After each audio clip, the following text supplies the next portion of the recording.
నాగర్ కర్నూలు జిల్లా కొల్లాపూర్లో ఉప ముఖ్యమంత్రి భట్టి విక్రమార్క పర్యటించారు. టూరిజం బోట్లో స్థానిక ఎమ్మెల్యేలతో కలిసి భట్టి ప్రయాణించారు. సోమశిల సిద్ధేశ్వరం వంతెన నిర్మాణం జరిగే ప్రదేశాన్ని పరిశీలించారు. టూరిజం అభివృద్ధికి ఇక్కడ ఉన్న అవకాశాలను వినియోగించుకోవాలని అధికారులకు ఉప ముఖ్యమంత్రి భట్టి సూచించారు.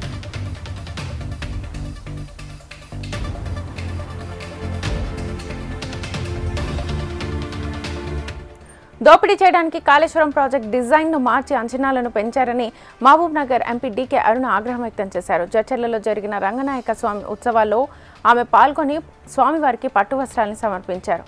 అనంతరం కాళేశ్వరం ప్రాజెక్టు నివేదికపై స్పందించారు. అవినీతిలో భాగస్వామ్యమైన అందరిపై రాష్ట్ర ప్రభుత్వం తగిన చర్యలు తీసుకోవాలని డిమాండ్ చేశారు. నిజామాబాద్ జిల్లా ఆర్మూర్లో కాంగ్రెస్ పార్టీ జనహిత పాదయాత్ర చేపట్టింది. ఏఐసీసీ ఇన్ఛార్జ్, రాష్ట్ర కాంగ్రెస్ వ్యవహారాల in charge Meenakshi Natarajan, TPCC chief Mahesh Kumar Goud ఆధ్వర్యంలో పాదయాత్ర కొనసాగింది. స్థానిక సంస్థల ఎన్నికలకు క్యాడర్ను సమాయత్తం చేసేందుకు కాంగ్రెస్ పార్టీ జనహిత పాదయాత్రను చేపట్టింది. రాష్ట్ర ప్రభుత్వ సలహాదారు, ఎమ్మెల్యేలు, కార్పొరేషన్ చైర్మన్లు పాదయాత్రలో పాల్గొన్నారు.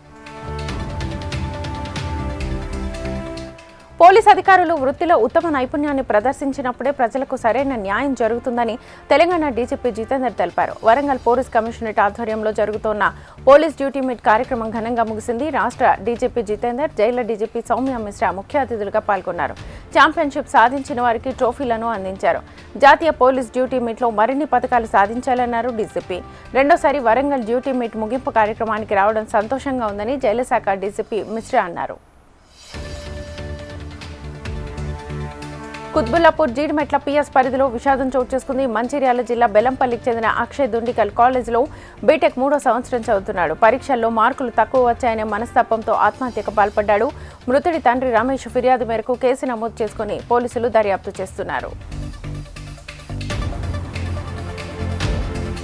నిజామాబాద్ జిల్లా బోధన్ భూపతి నవీపేట మండలంలో చిరుత సంచారం కలకలం రేపుతోంది.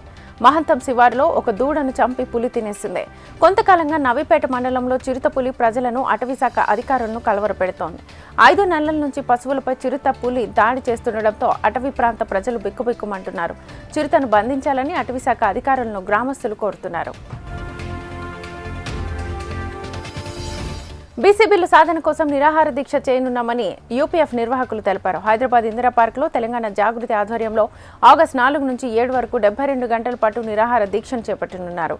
జిల్లా అధ్యక్షుడు వేణు ఆధ్వర్యంలో ఏర్పాటు చేసిన సమావేశంలో యూపీఎఫ్ రాష్ట్ర నాయకులు సదానందం, నరసింహులు పాల్గొని వాల్ పోస్టర్ను ఆవిష్కరించారు. బీసీ బిల్లు సాధన ధ్యేయమని, కేంద్ర రాష్ట్ర ప్రభుత్వాలపై పోరాటాలు చేస్తామని వారు పేర్కొన్నారు. మహబూబాబాద్ జిల్లా గిరిజన బాలికల గురుకుల పాఠశాలను మాజీ మంత్రి సత్యవతి రాథోడ్ ఆకస్మిక తనిఖీ చేశారు. వసతి గృహంలోని వంటగది, స్టోర్ రూమ్, టాయిలెట్స్ను పరిశీలించి విద్యార్థినుల సమస్యలను అడిగి తెలుసుకున్నారు. కేసీఆర్ పాలనలో గురుకుల విద్యార్థులు ఎవరెస్టును అందుకునేలా ఉంటే నేటి ప్రభుత్వ హయాంలో ఆసుపత్రుల్లో చేరే పరిస్థితి నెలకొందని విమర్శించారు. 3 సంవత్సరాలైనా వసతి గృహం కోసం పక్కా భవనం కట్టించకపోవడంతో విద్యార్థినులు ఇబ్బందులు పడుతున్నారని ఆరోపించారు.